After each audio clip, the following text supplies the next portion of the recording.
বাংলাদেশের দক্ষিণ পশ্চিমাঞ্চলের টাঙ্গাইল জেলার গোপালপুরে দাঁড়িয়ে আছে এক বিস্ময়কর স্থাপনা ২০১ গম্বুজ মসজিদ।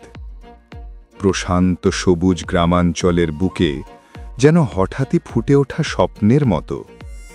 এই মসজিদটি এখন বাংলাদেশের ইসলামী স্থাপত্যের নতুন অধ্যায় রচনা করছে। বিশাল আকারের এই মসজিদে রয়েছে ২০১টি গম্বুজ ও ৯টি মিনার, যার মধ্যে প্রধান মিনারটি প্রায় ৫৮ মিটার উঁচু। প্রায় ১৫,০০০ মুসল্লি একসঙ্গে নামাজ আদায় করতে পারেন এখানে।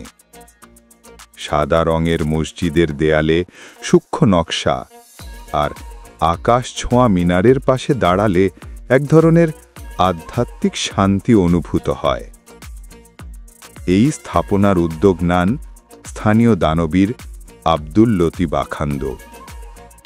২০১৩ সালে শুরু হওয়া এই প্রকল্পের মূল উদ্দেশ্য ছিল গ্রামীণ মানুষদের জন্য একটি দৃষ্টিনন্দন ও বৃহৎ উপাসনালয় গড়ে তোলা। এর নির্মাণ শৈলী একদিকে আধুনিক, অন্যদিকে ঐতিহ্যের মেলবন্ধন, যেন মুঘল আমলের আভিজাত্য ও সমসাময়িক নকশার সম্মিলন। মসজিদের আঙ্গিনায় দাঁড়িয়ে দেখা যায় গম্বুজগুলোর সারি যেন অসীমতার প্রতীক। রাতের বেলা আলোর ঝলকে এই মসজিদ হয়ে ওঠে আরও মোহনীয়, যেন সাদা মার্বেলের উপর রূপালী নক্ষত্রের ছটা।